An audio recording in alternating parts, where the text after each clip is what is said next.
Boa noite, pessoal. Boa noite. Vamos dar um tempinho pro pessoal ir entrando. Vamos dar uns 3 minutinhos, né? Segunda-feira, o dia é pesado, o pessoal atrasa um pouquinho, então vamos dar uns minutinhos. Hoje eu não estou conseguindo ver o chat, tá, pessoal? Então, se vocês tiverem dúvida das aulas, que eu não vou conseguir responder aqui na aula, mas vocês me mandem no Instagram, tá? Milena Sap, que eu respondo as dúvidas de vocês, tá? Vamos dar um tempinho pro pessoal ir entrando. Aproveitando aqui esse comecinho de aula para falar que aqui no nosso canal do YouTube nós temos muitas aulas gratuitas maravilhosas de todas as matérias que vão fazer toda a diferença na preparação de vocês. Então, pessoal, não percam tempo, assinem o nosso canal, assistam todas as nossas aulas atualizadas. Eu dou aula de direito penal aqui, né? Tudo que atualiza, injúria racial, agora é racismo, já gravo uma aula. No homicídio aconteceu isso e aquilo, gravo a aula. Então a gente está cheio de aulas atualizadas, pontos muito cobrados em concurso, então vale muito a pena, tá? Diferente do que a gente tem lá nos nossos cursos completos, na nossa assinatura ilimitada, a gente tem os cursos voltados para as carreiras específicas, a gente passa o edital inteiro, sempre voltado para a carreira, né, com entendimentos, jurisprudência e doutrinas, só naquilo que é cobrado mesmo na prova de vocês, né, bem voltado mesmo, mas são aulas mais completas, né, PDFs completos, videoaulas, aulas em áudio, termômetro de aprovação, muitas ferramentas. Aqui são aulas objetivas, a gente vai direto nos pontos, o que tem sido mais cobrado naquele assunto, então são aulas resumo mesmo, né, vale muito a pena, assistam, se atualizem, revejam a matéria, a aula resumo vale muito a pena, tá? Eu já gravei várias aulas aqui, todos os meus colegas professores do que gravam, então não percam, assinem o nosso canal agora, não percam tempo. Já deu um tempinho, acho que já deu o pessoal entrar, né? Conforme o pessoal for entrando, vai pegando a matéria mesmo já começada, mas vamos lá que hoje tem muita coisa, não dá pra gente perder tempo.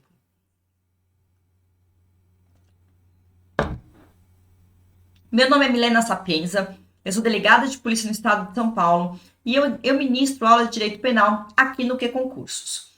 Hoje eu trouxe um tema que é o tema mais importante, mais cobrado em concurso, não dá para a gente não falar sobre esse tema, cheio de atualizações, cheio de pegadinhas, então é um tema muito importante e quem assistir essa aula de hoje com certeza vai se sobressair, vai ter um diferencial na hora da prova.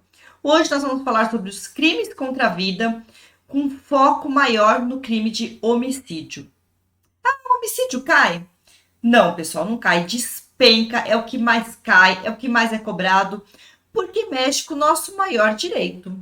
Tanto é que é o crime que inaugura o nosso Código Penal. O nosso Código Penal, quando ele entra na parte especial, né, que ele trata dos crimes propriamente ditos, que ele trata das tipificações, ele começa com o crime de homicídio. Por quê? Por que ele começa com esses crimes contra a vida? Porque entende-se que o nosso maior bem é a vida.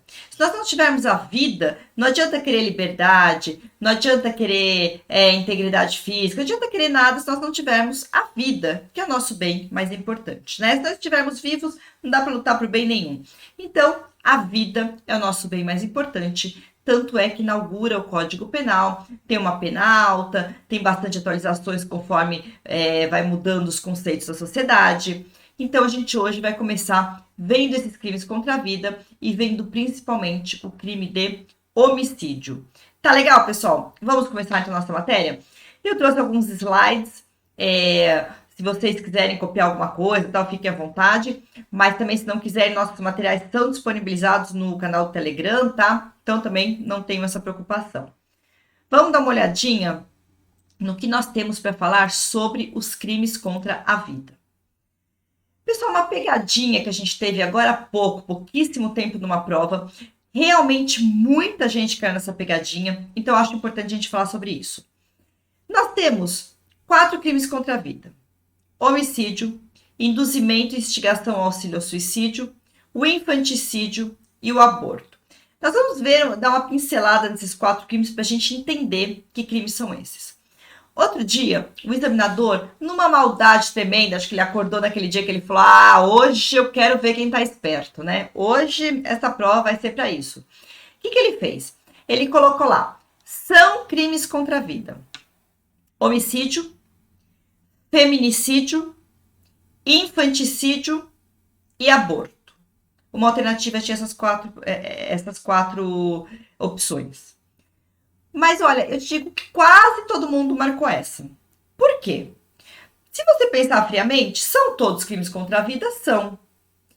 Mas o que ele queria? Ele queria saber quais são os 4 tipos penais que prevêem crimes contra a vida no nosso Código Penal. Ah, Milena, ele falou isso? Não, mas ele falou, são crimes contra a vida. Isso é, são tipos penais contra a vida. E os tipos penais contra a vida que nós temos no Código Penal são esses que eu acabei de falar. Homicídio, induzimento, instigação ao auxílio ao suicídio, infanticídio ou aborto. Mas, Milena, o feminicídio não é um crime que atinge o bem-vida? Não é um crime contra a vida? É. Porém, ele não é um tipo próprio, um tipo específico, um crime criado. Não. O feminicídio, ele nada mais é do que um homicídio qualificado. Então, o feminicídio, ele já estava incluso no homicídio. Quando a gente cita homicídio, a gente já está falando do feminicídio. Porque a gente está falando do homicídio mediante paga, mediante recompensa, a gente está falando do homicídio mediante enrascada, a gente está falando do homicídio mediante asfixia, a gente está falando de todos os homicídios. Não dá para ficar citando todos. Então, se a gente falasse do feminicídio, estaria sendo repetitivo, porque o feminicídio nada mais é do que uma qualificadora do crime de homicídio. Isso cai muito. Isso é cobrado tanto quando se fala em homicídio, quanto é cobrado quando se fala em feminicídio mesmo. Muitas vezes cai questão falando, feminicídio é um tipo autônomo. Não, pessoal, questão errada, feminicídio é um homicídio qualificado. E a gente tem que começar por aqui essa matéria, porque isso tem caído muito e tem enganado muita gente. Muita gente tem caído nessas pegadinhas, tá? Então, os nossos crimes contra a vida são esses 4, sendo que o feminicídio, ele é um crime contra a vida, como todos os outros homicídios qualificados. O homicídio nós vamos estudar os principais pontos hoje na nossa aula, e eu quero falar um pouquinho sobre esses 3 outros crimes, que às vezes a gente passa meio batido neles, e eles têm caído bastante também em provas.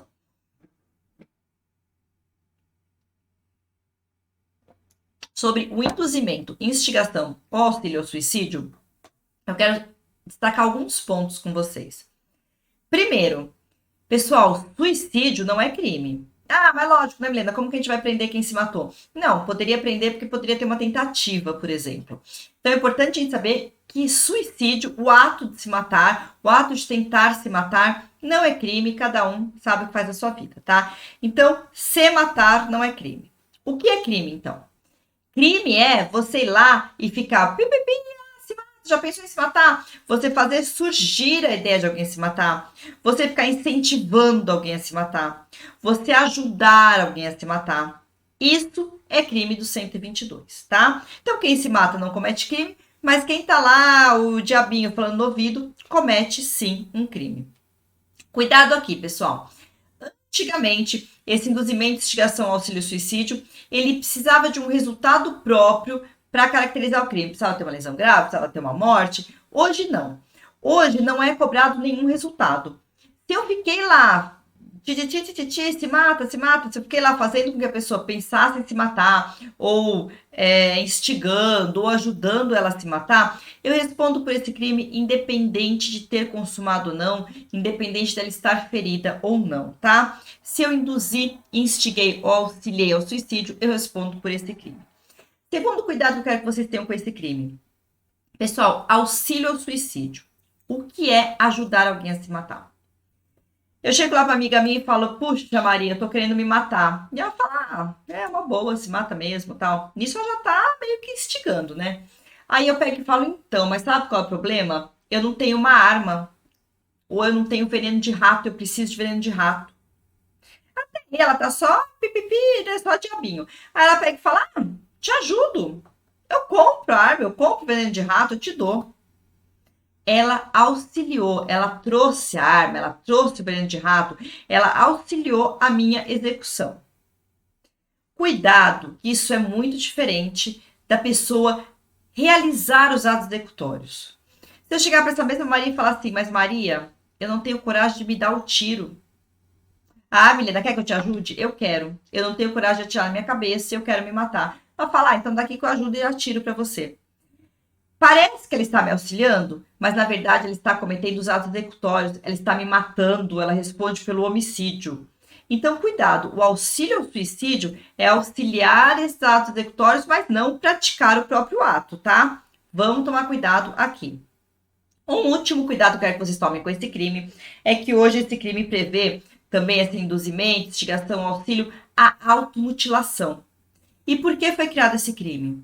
O pessoal estava numa moda, e infelizmente ainda tem um pouco dessa moda, né? Um pouco não, bastante, né? Mas ela foi, estava pior antes, principalmente antes da criação desse tipo penal.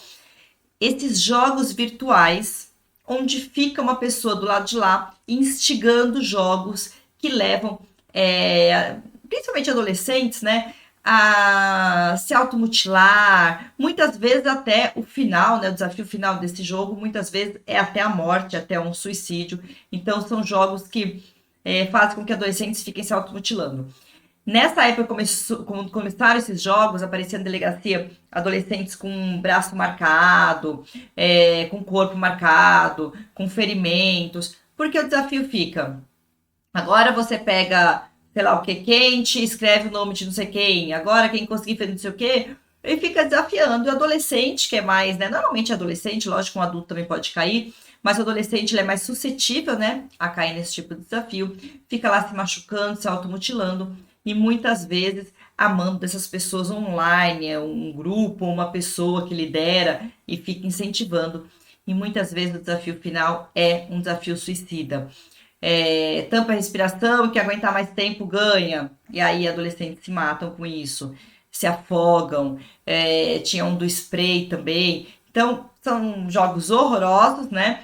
E aí, tentando impedir um pouco esses jogos, esses desafios, o legislador criou esse artigo com várias alterações, pensando já nesses jogos online, em punir o líder desses jogos online. Então é importante dar uma atençãozinha para esse crime, ler com bastante atenção no Código Penal, tá? Porque é um crime que ainda pode ser cobrado, porque ainda está ocorrendo muito esse tipo de crime, principalmente via internet.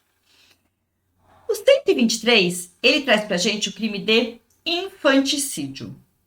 Pessoal, esse crime muitas vezes a gente passa batido e nem dá atenção para ele.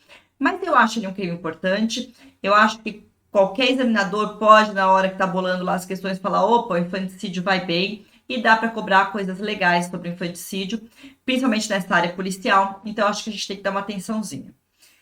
Vocês vão ver por aí em algumas matérias, alguns comentários, alguns artigos, né, sobre crimes, pessoas que falam que o infanticídio independe de laudo pericial. Isso não procede na vida prática, ainda mais para quem é da área policial, é importante saber isso, tá? A gente decide se é um infanticídio ou não por laudo pericial. E por quê? Eu vou explicar para vocês. As pessoas que defendem que não depende de laudo pericial entendem que qualquer mulher no puerpério que mate seu filho responderá por infanticídio. E não é assim que funciona na prática, tá? Então, o que é o infanticídio? O infanticídio é o ato daquela mãe matar o seu próprio filho no parto, logo após o parto, por estar no estado puerperal. E o que entende-se por estado puerperal? Cuidado, pessoal. Puerpério é toda mulher depois de ter filho, né, durante o parto e logo após, ela passa por uma chuva hormonal, muitas diferenças de humor, muitas diferenças na vida, tudo isso é um puerpério. E estar no puerpério simplesmente não torna a mulher plausível, né, de uma autora de infanticídio. Por quê? O infanticídio é um homicídio privilegiadíssimo, né? Ele é uma forma de punir com muito menos rigor. Falar, olha, a mãe que está aí é totalmente alterada, tá, acabou matando seu filho, a lei não vai ser tão rigorosa. Então veio esse infanticídio para tentar pegar leve com essa mãe. Só que nem toda mãe que está no puerpério tá com essa alteração toda que o legislador quis punir, quis privilegiar. Então, o que a gente entende como esse estado puerperal que faz jus à aplicação do infanticídio? É aquela mulher que realmente esse puerpério faz com que ela saia de si, com que ela fique com uma alteração física, psíquica, que faz com que ela cometa algo que ela não cometeria em condições normais. Lógico, não que ela fique louca, que ela saia de si, senão ela vai responder como uma inimputável, né? Não vai nem responder. Então, é diferente, tá? Não é que ele está fora de si, totalmente inimputável, não. Ela está na sua... no seu... está respondendo por si, continua trabalhando, continua fazendo suas coisas, ou afastada, que seja, mas ela responde pelos seus atos. Porém, aquela questão da maternidade, ela está com uma alteração hormonal, física, psicológica tão grande que ela não consegue lidar com aquilo como ela lidaria em situações normais. E ela acaba matando o seu filho, tá? Então, perceba, o infanticídio, ele é um homicídio bem privilegiado, que ele quer privilegiar essa mãe que está nessa situação totalmente alterada e acaba fazendo algo contra o seu filho que ela não faria em estado normal. E como a gente comprova essa alteração da mulher? Pelo laudo pericial.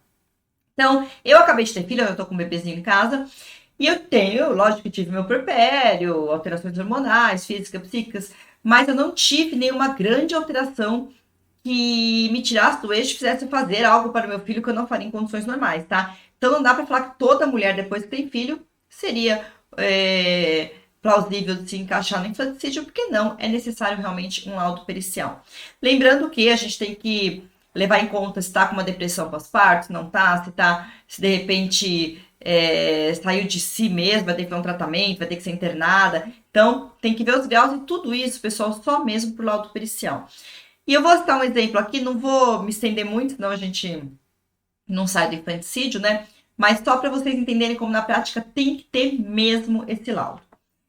Eu tive 2 infanticídios num espaço de tempo muito pequeno, né? Foram 2 casos muito seguidos, foi até meio estranho, né? Infanticídio não é uma coisa tão comum. E eu tive esses 2 casos. O primeiro, a mulher engravidou, ela tinha um relacionamento, e esse homem que ela se relacionava, ele era casado, e ela acabou engravidando dele. E logo na sequência, que ela soube que estava grávida, ela descobriu que a mulher dele também ficou grávida, ele estava felicíssimo com a gravidez da mulher, né? Não queria nem saber dela. E ela então escondeu a gravidez dele e decidiu que ela ia levar até o fim e ia entregar a criança para adoção. Um pouquinho de dor de garganta, então às vezes tem que tomar uma aguinha, né? E aí ela resolveu que então ela ia esconder essa gravidez de todo mundo e entregar para adoção. Ficou lá, ela põe uma cinta para ninguém ver, fingiu que estava tudo bem, terminou o relacionamento com ele, né? Ele não a viu mais, e ela foi levando assim até o final.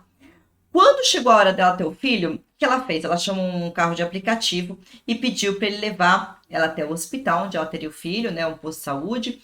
E lá ela já deixaria a criança. Ela passaria pelo parto e deixaria a criança. Acontece que quando ela começou a ter as contrações, tudo do carro, ela pegou e falou para ele, pode parar aqui mesmo, um quarteirão antes. E aí ele parou, falou, você precisa de ajuda? Isso aqui não preciso de nada. E aí ele foi embora e ela pegou e entrou numa obra, teve o filho lá naquela obra mesmo, fez lá o próprio parto. Era a noite mais fria do ano, uma noite extremamente fria. Ela teve o bebê, né? Pegou aquele feto e aquele recém-nascido e deixou ele lá na obra, abandonou ele na obra e foi embora na noite mais fria do ano. Aquele recém-nascido acabou em óbito, né? Infelizmente, lógico que acabou em óbito. E ela foi para casa, e vida que segue, e achou que nada ia acontecer, até que descobriram, foram atrás e descobriram que era ela, né? Conseguimos descobrir que era ela, com as investigações, com as diligências. E aí teve todo o inquérito. E aí, durante o inquérito, a gente pediu o laudo pericial para que ela fosse analisada a condição física, psíquica, psicológica, toda a condição de saúde dela. E constatou-se que ela estava nesse estado puerperal, nessa alteração física psíquica que fez com que ela fizesse algo que ela não faria em condições normais. Até a chegada dela naquele local, ela tinha em mente entregar para adoção. Ela teria esse filho para entregar para adoção. Ela não planejou, eu quero tirar esse filho, eu não quero esse filho. Não, ela realmente não queria, mas ela entregaria para adoção. Então, até aquele momento, ela pensou assim. Quando ela entrou em trabalho de parto, realmente ela teve uma alteração muito grande. Ela ficou desesperada, não sabia o que fazer. Foi lá, abandonou o bebezinho e saiu correndo. E aí entendeu-se que ela estava, sim, nesse estado puerperal, que fez com que ela fizesse algo que ela não faria em condições normais. E ela acabou sendo indiciada por infanticídio. Eu acredito até que o MP também, não lembro direito, mas acho que o MP também denunciou por infanticídio. Ela foi julgada por isso. O outro caso que eu tive, num espaço de tempo muito curto, acho que foi questão de 2 semanas, foi uma mulher casada, já tinha um filho e ela engravidou. Ela dizia que não sabia que estava grávida, mas, enfim, tinha uma barrigona e tal, né? A gente nunca vai saber se as pessoas sabem ou não as coisas, né? E ela disse que não sabia que estava grávida. O marido insistia que achava que ela estava grávida. Ela falava que não, chegou até a fazer exame, disse que deu negativo. E o marido insistia, até que ele falou: bom, você está dizendo que não, ok. E aí ela continuou falando que não estava grávida, que ela tinha engordado, que era dor de barriga, que ela estava com gases, enfim.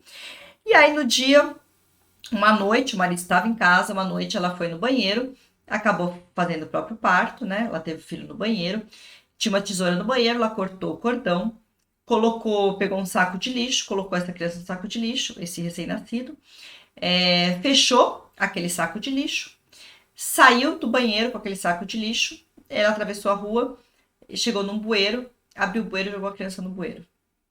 E voltou para casa. Quando ela chegou em casa, ela passou mal, tinha cortado o cordão umbilical, estava com hemorragia, passou mal, desmaiou, tiveram que levar ela para pronto-socorro. Chegando no pronto-socorro, o médico falou: opa, tudo bem, né? Vamos cuidar dela, mas tem um bebê em algum lugar, né? Aqui teve um parto, tem um cordão umbilical cortado, a gente tem que achar esse bebê. E aí, enquanto ela estava no hospital, lá na vizinhança dela, os vizinhos ouviram um choro no bueiro, acharam que era um gatinho miando, resolveram abrir o bueiro, entrar no bueiro. Quando chegaram lá, se depararam com um recém-nascido. O recém-nascido foi resgatado, foi salvo, sobreviveu e conseguiu, né, linkar, perceber que era filho dela. Então, ela acabou sendo registrado, saiu de lá e tal, e teve um inquérito. Nesse inquérito, pediu-se laudo pericial e o que o perito decidiu? O que os psicólogos, médicos, psiquiatras decidiram? Entenderam que, nesse caso, não foi uma coisa assim que ela. Não, vou ter esse filho, vou entregar para adoção, vou criar alguma coisa assim. Na hora ela mudou de concepção, não. Entendeu-se que ela, de alguma forma, não aceitou essa gravidez, escondeu essa gravidez de todo mundo, preferiu fazer o parto sozinha no banheiro. O marido dela estava no quarto ao lado, ela podia ter chamado o marido. Ela fez o parto sozinha. Ela decidiu pôr a criança dentro do saco, amarrou o saco, pensou em levar esse saco para algum lugar, atravessou a rua, abriu um bueiro, jogou no bueiro. Foi uma coisa pensada, ela estava em condições de pensar, ela foi analisada no hospital, entendeu-se que ela estava em condições de decidir o que ela gostaria de fazer, e entendeu-se que ela não estava, então, abarcada por esse estado puerperal. Ela estava realmente querendo matar aquele feto, aquele recém-nascido. Entendeu-se que ela estaria respondendo por um homicídio, e a depender do caso, e de se avaliar todas as condições, um homicídio até qualificado, tá? Então, vejam a diferença. É aborto? Não, porque já tinha nascido quando ela tentou matar, né, jogando no bueiro. Foi tentativa, porque, graças a Deus, a criança sobreviveu, mas entendeu-se que o laudo pericial não constatou que ela tivesse com essa alteração que justificasse um ato como esse, tá? Então, nesse caso, ela foi indiciada por homicídio. A denúncia, não sei o que o MP decidiu, mas realmente entendeu-se que era um homicídio. Para que eu trouxe esses 2 casos? Para mostrar para vocês como o laudo pericial é importante. Eu, policial, aplicador do direito, delegada, não tenho como decidir como está o estado psíquico, físico, psicológico, não tenho como decidir esse tipo de de alteração de uma mulher, de ninguém, né? Então eu preciso de laudos de profissionais específicos para isso. Eu não posso deixar falar mais alto, ah, meu Deus, não, ela não poderia ter feito isso, quero que ela responda para homicídio. Não, nós policiais somos imparciais, estamos lá para colher provas e fundamentar o processo, tá? Então, nesse caso, o laudo pericial entendeu se tem ou não esse estado puerperal alterado e por isso é tão importante que profissionais decidam isso. Por isso é essencial um laudo pericial para entender se existe ou não infanticídio no caso específico. Qual é a diferença entre infanticídio e o aborto? Pessoal, o aborto é a interrupção da gravidez, né? O infanticídio é o assassinato daquele fetinho que nasceu, tá? Essa é a diferença. E uma questão muito importante sobre os crimes contra a vida é que os 3 primeiros crimes, o homicídio, esse auxílio ao suicídio, o infanticídio, é a interrupção da vida. A pessoa já está viva, ela já tem essa vida extrauterina, ela já existe e alguém interrompe ela de continuar viva. O aborto não é um crime contra a vida existente. Não se interrompe uma vida existente. O aborto, na verdade, ele é um impedimento do exercício de vida. Então, interrompe-se uma gestação e aquele fruto da concepção não chega nem a existir. Bem, na verdade, não é um crime contra a vida, é um crime contra uma expectativa de vida, mas aqui no Brasil ele é punido e a gente chama de crime contra a vida, tá? Então, esses 4 crimes são contra a vida. Dá para fazer uma pegadinha maldosa na prova, quem não estiver muito atento, coloca o homicídio, o suicídio, o infanticídio e o feminicídio, por exemplo, como crimes contra a vida.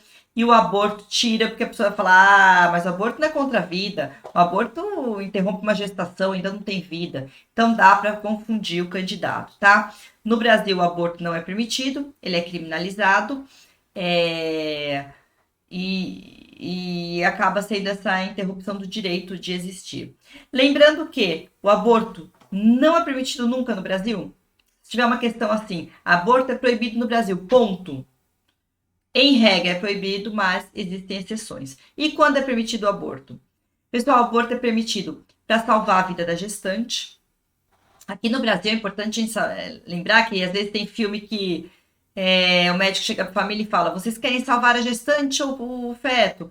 Pessoal, no Brasil, pelo menos isso daí não existe, tá? A legislação sempre tem que ponderar direitos e entre uma vida que já existe, uma expectativa de vida que não sabe nem se nascerá vivo, lógico que o direito vai proteger a vida da gestante, né? Aquele feto nem se sabe se vai nascer ou não, independente da vontade das partes, o médico sempre vai prevalecer, vai preferir, né? Vai preservar a vida da gestante, tá? Então, nesse caso, o aborto é permitido, o médico pode realizar, e também é permitido em caso de estupro. Vítima estuprada, o fruto desse estupro, a concepção vinda desse estupro, pode ser interrompida. Pessoal, desse aborto da vítima de estupro, eu quero falar alguns pontos importantes. Primeiro, é exigido BO, processo penal, inquérito? Não é exigido nada, é a palavra da vítima, ela vai lá no hospital, ela procura o hospital referência, né? E o médico se convencendo de que realmente ela foi estuprada, vai ter direito a esse aborto.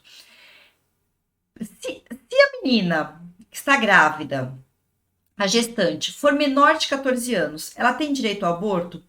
Tem, pessoal, por quê? Menor de 14 anos, pela nossa legislação, não é apto para cometer nenhum ato libidinoso, tá? Então, a menor de 14 anos, ela não pratica ato libidinoso, não pratica ato sexual. Então, se alguém praticou ato sexual com ela, a estuprou e, portanto, ela tem direito a um aborto, tá? Menina, mas e se ela quis? E se ela era prostituta? E se ela usa roupa curta? E se ela tem namorado? Não importa, pessoal, pela nossa legislação, uma menina menor de 14 anos não é apta para a vida sexual. O homem que manteve relação com ela a estuprou. Isso é fato, isso é decidido já na nossa entendimento predominante. Não importa se a vida dela, o que importa é a idade dela, é menor de 14, ela está vítima de estupro, ela tem direito ao aborto. Direito, não obrigação. Mas tendo esse direito, não pode uma promotora, uma defensora ou quem quer que seja impedir que a vítima exerça esse direito dela, tá? Ela tem direito, o homem que manteve relação com ela deveria conhecer a lei e entender que ela querendo ou não, ela não é apta a consentir um ato sexual, tá? Isso que eu acho bem importante do aborto. Outra questãozinha importante, o feto sem atividade cerebral não tem probabilidade de nascer vivo, né, de exercer vida. Entende que a vida, hoje aqui no Brasil, o entendimento é que a vida depende de atividade cerebral. Feto que não tenha atividade cerebral não é um feto viável, não haverá vida. Então o STF entende que nesse caso pode-se interromper essa gestação. Cuidado, pessoal, é só esse feto anencéfalo que não tem atividade cerebral. Outras doenças, anomalias, síndromes, não, no Brasil não há entendimento de que seja permitido o aborto. Pode-se estudar cada caso específico, entrar com uma liminar, mandar examinar, ver se é permitido. A mulher pode tentar judicialmente conseguir o direito de aborto, mas não é essa previsão na lei. A previsão na lei é só para a vítima de estupro e salvar a vida da gestante, e o entendimento do STF é só para o feto anencéfalo, tá bom? Isso que eu acho que a gente tem de importante para falar sobre o aborto. E agora a gente vai entrar no homicídio, crime importantíssimo que a gente tem que ver, muita coisa legal aqui que eu trouxe, e eu trouxe os principais pontos. Não vou falar tudo sobre homicídio. Quem quiser aulas completas sobre os crimes contra a vida, assine nossa assinatura ilimitada, assista nossas aulas, PDFs completos, vídeos, aulas em áudio, termômetro de aprovação, aulas completas voltadas para os cursos de vocês, com resolução de questões, vale muito a pena. Aqui é aulão resumo, eu vou trazer os principais pontos que podem cair, para a gente fazer mesmo um resumão, tá? Então, se quiser aula completa, não esquece de fazer a nossa assinatura ilimitada. O meu cupom é SAPIENZA5, que dá direito a um descontão aí para vocês. A gente começar a entender o homicídio, eu fiz aqui um mapa geral do homicídio. Como está lá o homicídio no nosso Código Penal? Artigo 121, matar alguém. Nós temos no caput, né, no enunciado do artigo, o homicídio simples, que é o tal do matar alguém. Nós temos no parágrafo 1º, causa de diminuição de pena. No parágrafo 2º, qualificadoras. Parágrafo 3º, homicídio culposo. Parágrafo 4º, aumento de pena. Parágrafo 6º e 7º, também aumento de pena. Prestem atenção aqui, pessoal. Parágrafo 1º, ele fala em diminuição de pena. Então, ele traz lá a pena do caput, né? Essa pena será diminuída de tanto em tanto se acontecer tal coisa. Isso é causa de diminuição de pena. Não é uma figura privilegiada. Como seria se fosse uma figura privilegiada? Ah, se acontecer tal coisa, a pena é essa. Nem cita a pena do caput, traz uma pena nova menor do que a do caput. Não é o caso. Aqui, diminui-se a pena de tanto a tanto se acontecer tal coisa. Então, nós temos uma causa de diminuição de pena. Mas a doutrina, erroneamente, sim, mas a doutrina usa o termo privilegiado. Então, quando a gente vê homicídio privilegiado, estamos falando do parágrafo 1º dessa causa de diminuição de pena, tá? É usada de forma incorreta a palavra privilegiado, mas é assim que funciona, nós temos que saber, sempre que falar em homicídio privilegiado, é esse parágrafo 1º. Parágrafo 2º é qualificadora, então traz algumas causas que trazem uma pena nova. Então, se acontecer isso, isso ou aquilo, temos uma pena maior aqui, a pena é essa, nem cita a pena do caput. Diferente do parágrafo 4º, 6º, 7º, que traz causas de aumento de pena. Então, cita a pena do caput, ó, pega aquela pena do caput e aumenta em tanto, tá? Então, é importante a gente ter essa visão geral do que o artigo 121 nos traz. E eu vou começar com esse tal de homicídio privilegiado, que nada mais é do que uma causa de diminuição de pena, que o juiz pode reduzir a pena se o homicídio decorrer de relevante valor moral, relevante valor social, ou sob domínio de violenta emoção logo após injusta provocação da vítima. Essa causa de diminuição da pena cai bastante como pegadinha. O que é relevante valor moral e o que é relevante valor social? Qual a diferença? Imagine um pai que a sua filha é estuprada e fala, peraí, não me conformo, eu vou matar esse estuprador. Esse pai vai lá por vingança para vingar esse sofrimento, né, do que foi feito com a filha, ele mata esse estuprador. Ele agiu por relevante valor moral, uma coisa dele, da família dele, ele ficou, quis vingar aquilo e acabou matando esse estuprador. Diferente de um morador de uma vila que descobre que tem um homem estuprando mulheres da vila e fala, vou matar esse estuprador, porque ele não pode apavorar uma vila inteira. E aí, para proteger aquela vila, para proteger uma sociedade, uma comunidade, ele mata aquele estuprador. É o caso do relevante valor social. Você quer proteger a sociedade, uma vila, uma cidade, uma população. Então, é um bem maior, né? São pessoas que você quer proteger. É o relevante valor social. E sob domínio de violenta emoção, logo após a justa provocação da vítima. Vamos dar um exemplo? Eu chego em casa, pego meu marido com outra, fico horrorizada, chocada, tô totalmente fora de mim. E aí meu marido começa a me provocar, e é assim mesmo, você não merece nada, você não é mulher pra mim. E eu fico fora de mim, pego uma arma e dou um tiro nele e nela. Eu estou sob domínio de violenta emoção logo após a injusta provocação da vítima. Tá aqui na redução de pena. Cuidado!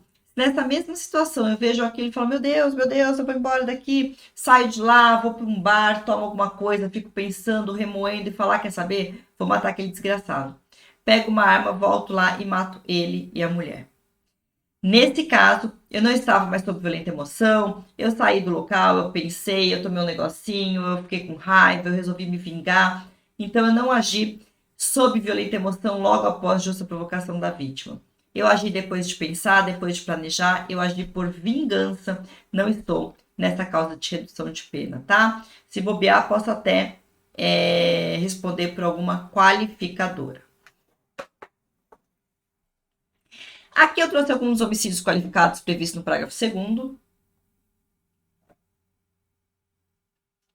É importante ler? Super, vocês vão ter que memorizar todos eles? Vão ter que memorizar. Leiam, releiam. Se tiverem alguma dúvida, pode perguntar lá no meu Instagram.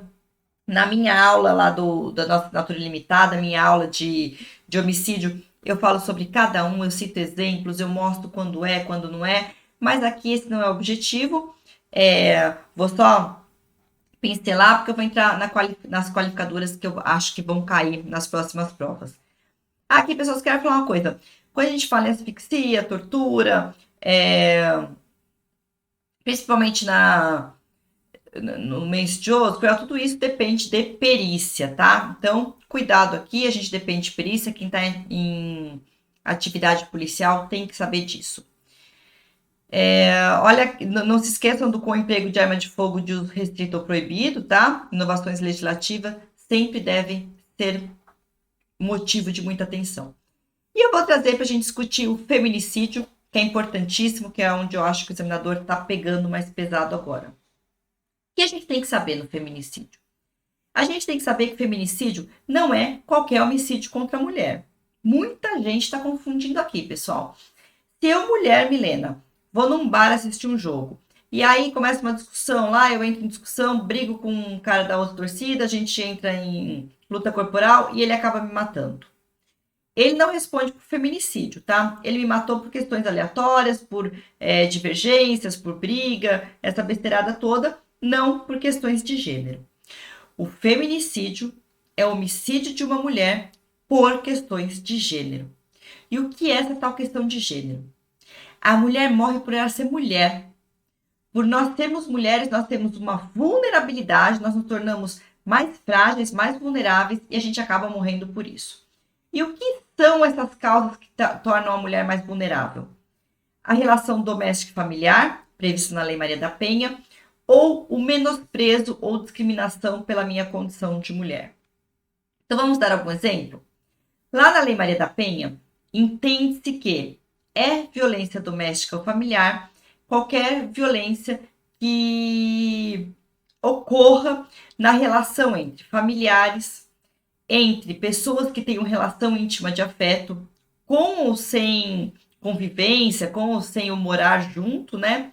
Ou ainda em âmbito de unidade doméstica, que é o convívio permanente de pessoas, por exemplo, a empregada doméstica, tá? Então, essas são as relações previstas na Lei Maria da Penha, que a gente traz aqui como relação doméstica e familiar.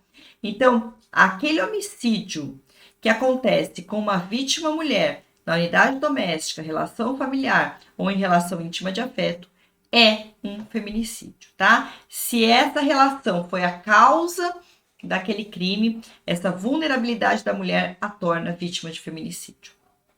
Também será vítima de feminicídio aquela que é assassinada por menosprezo ou discriminação à sua condição de mulher. Vamos dar um exemplo? Um rapaz é caminhoneiro, ele vive de dirigir caminhão e ele entende que aquilo é profissão para homem. Ele não admite mulher caminhoneira.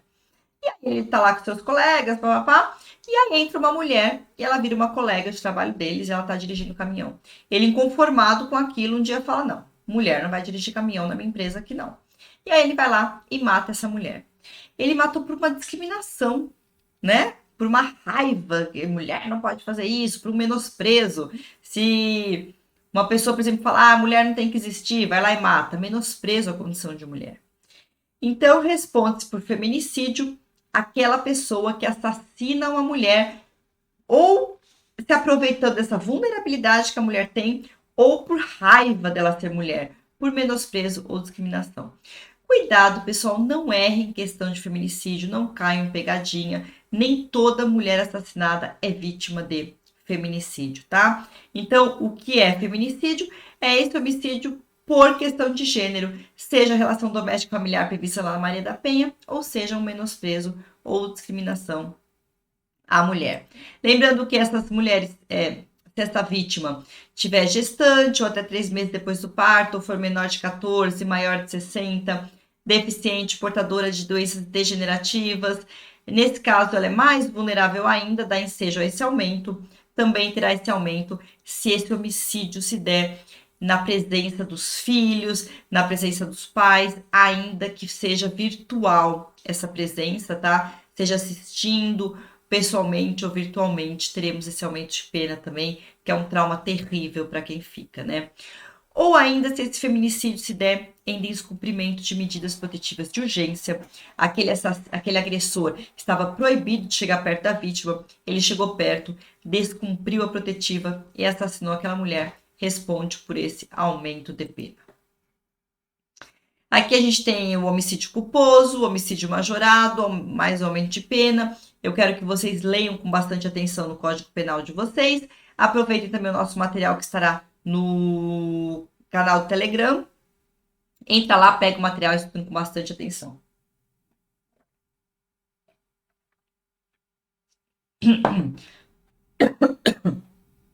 Desculpa, pessoal, que minha garganta tá péssima.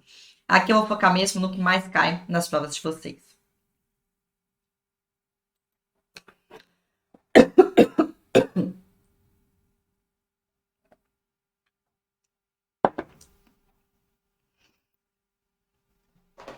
Eu trouxe aqui para vocês os crimes, os hediondos, o homicídio simples.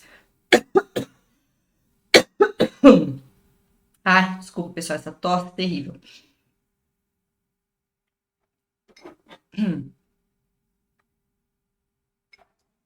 Minha garganta tá ruim demais. Deixa eu ver se tem uma pastilhinha aqui.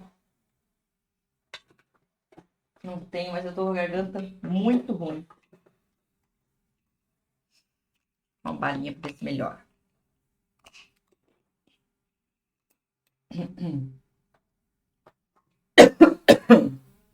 Ai, esse tempo não ajuda, né?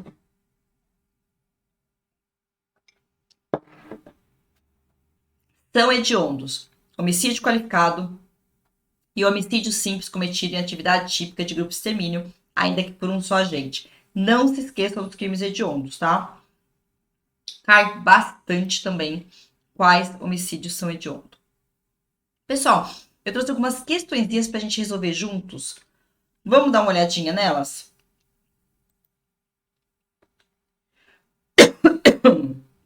Questões que eu acho bem pertinentes e muito importantes para a gente responder. Primeira questão. O homicídio se difere tecnicamente do latrocínio pela... Qual é a diferença entre o homicídio e o latrocínio? Essa questão é importante e ela vale não só para esse caso de homicídio e latrocínio, mas para muitos casos de crimes preterdolosos, onde o dolo era um e no fim o resultado acaba sendo outro. O homicídio, o resultado é o homicídio difere tecnicamente do latrocínio pelo resultado preterdoloso, que existe necessariamente no latrocínio e não ocorre no homicídio. Pessoal, eu acho que a maioria das pessoas que estão estudando para concurso marcaria essa questão lá. Por quê? Vou falar um pouquinho sobre o preterdoloso.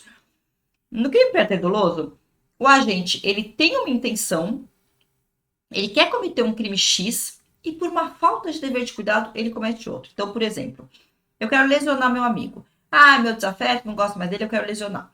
Vou lá e agrido ele. A minha intenção é lesionar. O meu dolo é lesionar, seria uma lesão dolosa. Mas eu acabo pegando um pouquinho pesado e acabo matando ele.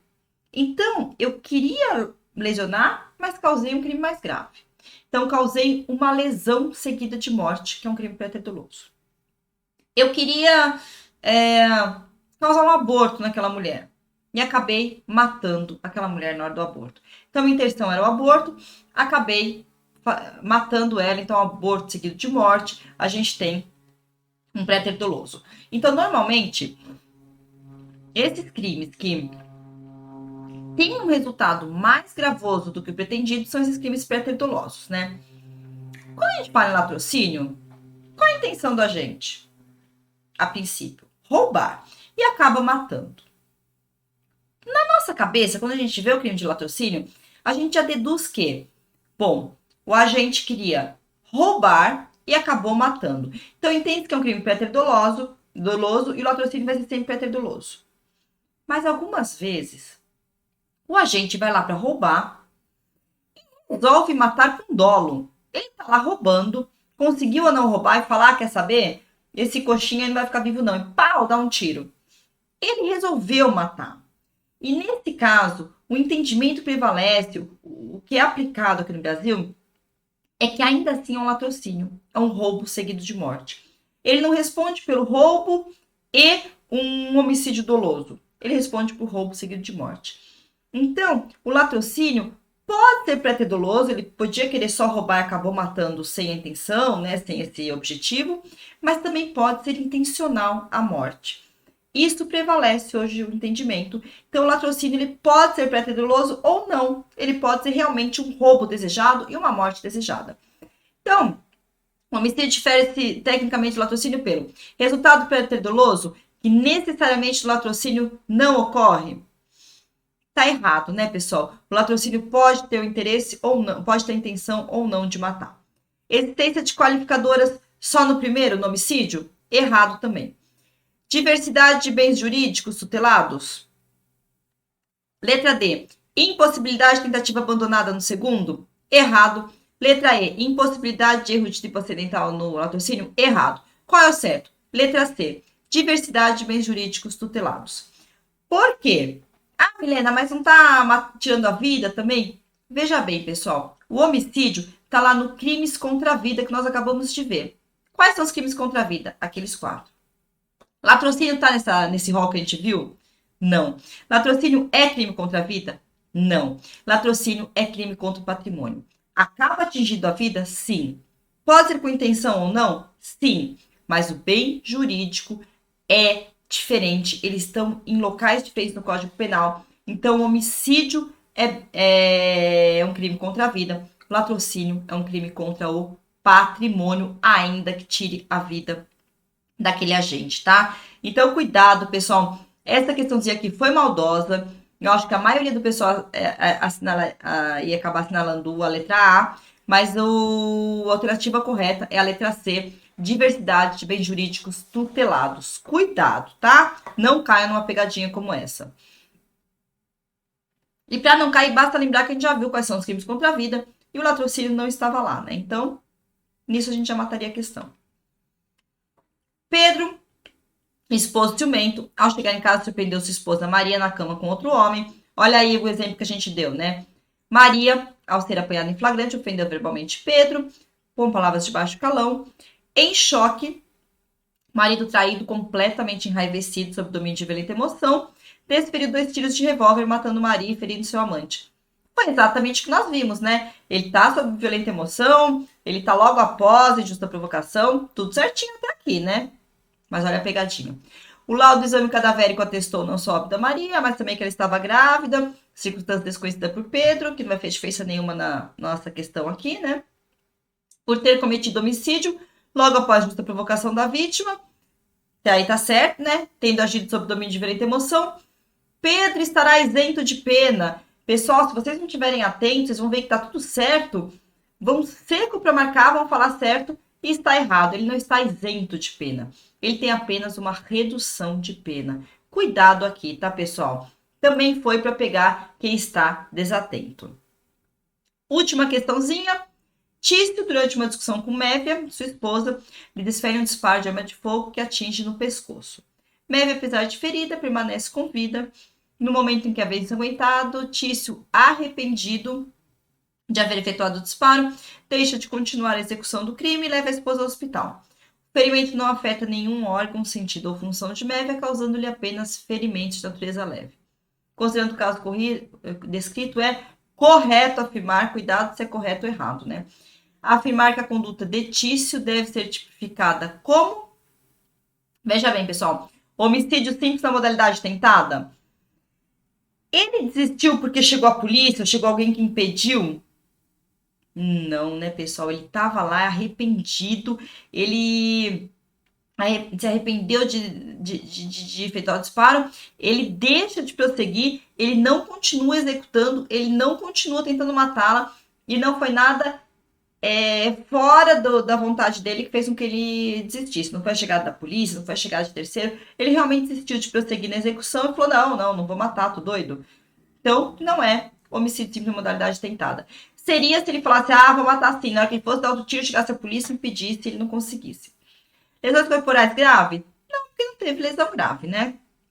Lesões graves na modalidade tentada, menos ainda. Lesões corporais leves? Sim, foi o que acabou acontecendo, foi uma lesão leve. Milena, mas no começo ele não queria. Pessoal, o que vale não é a intenção inicial, mas sim o que ele fez na execução. E na execução ele desistiu e falou, não quero matar, pelo amor de Deus. E acabou causando só a lesão leve e é por isso que ele responde, tá? Pessoal, vocês viram tudo de homicídio comigo? Não.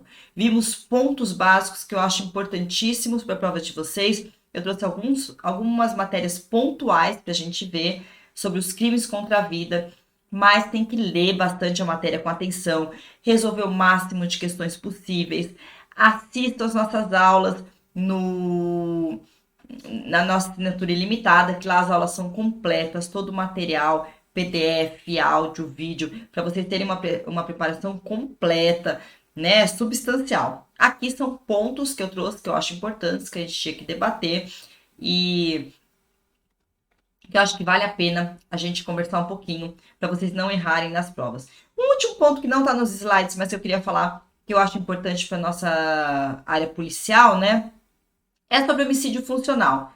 Pessoal, homicídio funcional é uma forma como o Estado quis nos proteger e trouxe lá uma qualificadora para punir aquele que mata um agente de segurança. Então, policiais militares, guarda civil metropolitano, delegado, investigador, os policiais, né? Quem está na linha de frente combatendo aí o crime e protegendo a população. O que eu acho importante falar aqui? Quando a gente fala em homicídio funcional, como é pela função, às vezes as pessoas podem achar que é uma função importante. Caiu outro dia, o examinador trouxe homicídio funcional. É considerado homicídio funcional se a vítima for fulano, trouxe juiz. Umas alternativas era juiz. E muita gente pensou, opa, juiz é uma função importante, deve ser homicídio funcional. Cuidado, pessoal. A vítima do homicídio funcional é agente de segurança, é quem atua na segurança, quem dá a vida para proteger a população. Por quê? Porque nós somos mais vulneráveis por atuarmos na segurança, tá? Então, por exemplo, no mundo criminoso, ladrão que mata policial, que faz uma coisa contra o policial, é considerado bonzão, é respeitado no meio lá deles, né? Então, ocorre que o Estado, tentando nos proteger, trouxe aí essa qualificação, essa qualificadora para nos proteger. Então, cuidado, homicídio funcional é o homicídio contra agentes de segurança, desde que também seja por conta da nossa atividade policial, atividade de segurança, tá? Então, o juiz não é vítima desse homicídio funcional, embora ele tenha uma função muito importante, não é esse homicídio funcional, que o homicídio funcional é mesmo agente de segurança. E lembrando que o homicídio tem que ser a ver com a nossa função, né? Então, se eu tô andando na rua, alguém me mata porque me achou feia, não tem nada a ver, a pessoa não vai responder pelo homicídio funcional. Agora, se ele falar, você é polícia, eu sei que você é polícia, me dá um tiro, ele responde pelo homicídio funcional, porque ele me matou pelo fato de eu ser policial. Tá legal, pessoal? São pontos importantes, eu acho que são pontos que vão cair nas provas de vocês, serão cobrados nas provas daqui em diante, então nós tínhamos que ver esses pontos. Mas a nossa assinatura ilimitada tem todo o material completo, vale muito a pena, use o cupom SAPIENZA5 e eu espero vocês lá. A gente fica por aqui, tem muitas aulas gratuitas bacanas, e eu mesma já gravei vários outros temas. Assine o nosso canal, não percam as nossas aulas, que eu tenho certeza que fará toda a diferença na preparação de vocês.